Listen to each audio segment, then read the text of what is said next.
What is going on, world? Welcome back once again. My name is ZacNovak and this is ZacNovak Plays Games, or Big ZacNovak. In today's video we got XURS, location and inventories. A lot of people are still running through the raid, so I myself was a little bit distracted by watching the live stream. So once again, apologies if XURS video is late today. This time it's not late because of me being lazy, it's just late today because of me being distracted. So yeah, roll the intros, let's get right into it, and I do hope you enjoy.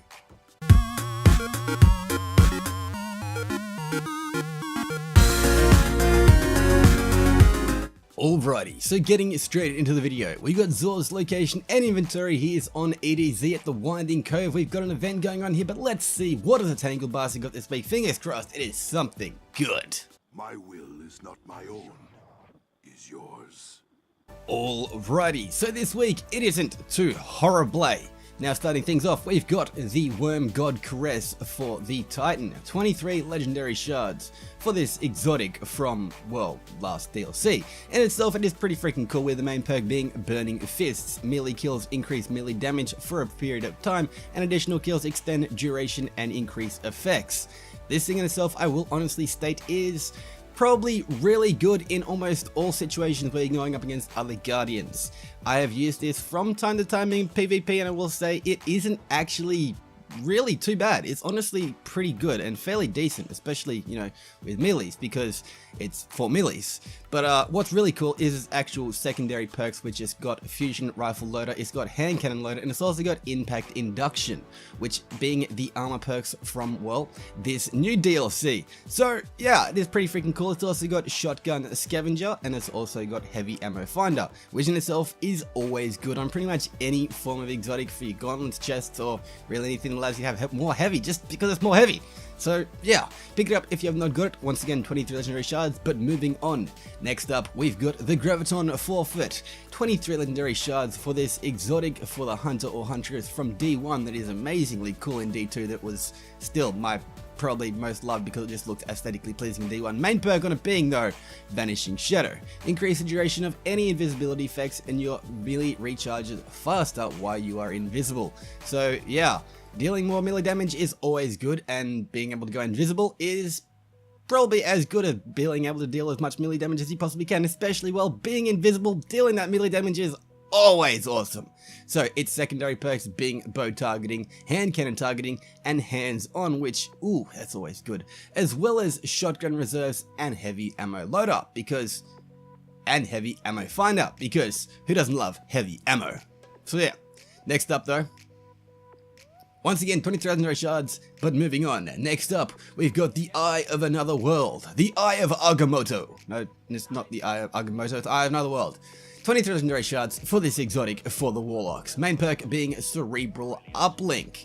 Highlights priority targets and improves the regeneration speed of your grenade, melee, and rift abilities. So yeah, it does come in handy in some situations. It's not the most perfectly OP exotic for exotics, but for Warlocks this thing itself is fairly good, because, you know, highlighting priority targets and getting all your stuff back is always good, because yeah, having that awareness and having your abilities is, again, always good. Secondary perks being Bow Targeting, Hand Cannon Targeting, and Hands On, as well as Shotgun Reserves and Heavy Ammo Finder. What do you know? It's a change. It's not really. 23 legendary shards for this main exotic, which I honestly like because it's, well, it's the Warlock exotic and I'm a Warlock. Anyway, moving on though to the final exotic of the week, we got the Weapon of the Week, 20 legendary shards for the Sunshot. Yes, the Sunshot, which you could get through the campaign, and if you didn't get through the campaign, maybe you can get it now, if you haven't already got it. Anyway, this thing in itself is pretty freaking awesome, with this main perk being Sunburn. This weapon fires explosive rounds and highlights targets that take damage from Sunshot. So yes, pretty much having Firefly rounds and explosive rounds is honestly a lot of fun. That with its secondary perk being Sunblast, targets killed with Sunshot explode in solar energy, is always freaking nice. It honestly does look pretty beastly as well, and again, it is a hand cannon, which I really do like. Yeah, pick it up if you have not got it. 29 legendary shards. But moving on to the consumables for the week, we've got the 5 of Swords. Yeah, no more 3 of Coins, because it's sad to say that they don't exist anymore. Indeed, give me 1 second. So, let's continue on though. We've also got the Fated Engram. A 504 powered engram in itself is going to cost you 97 legendary shards, and it is going to give you an engram with a predestined outcome. It will contain a new exotic if any remain to be collected. Well, I don't actually think XUR's Fated exotics do give you an exotic that could come from Forsaken, but who actually knows? Fingers crossed it could be something I've already not gotten. Well, it actually... It is one thing that I did not have. Okay, I completely freaking forgot that it even existed.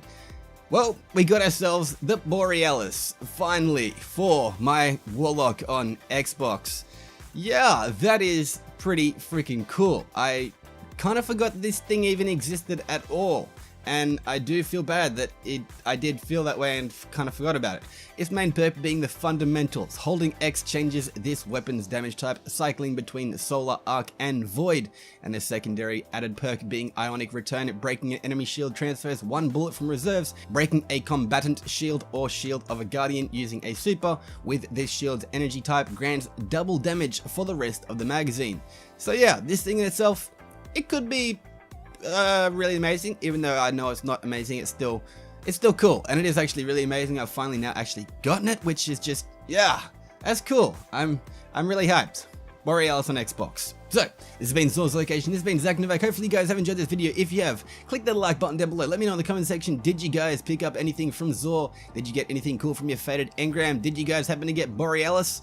Let me know in the comment section down below. Do all that good stuff, and I'll be cheering like Karen if he was Ed Sheeran. But until next time, this is ZacNovak. If you are a new viewer, potentially maybe hit that subscribe button if you want to stay subscribed and see my stuff. And if you are a subscriber and want to actually stay up to date when I do actually upload, then potentially hit that notification bell button and you can be notified when I do upload if YouTube is feeling generous. But until then, this has been ZacNovak. Until next time, signing off. Peace out. Until next time, signing off. Peace out.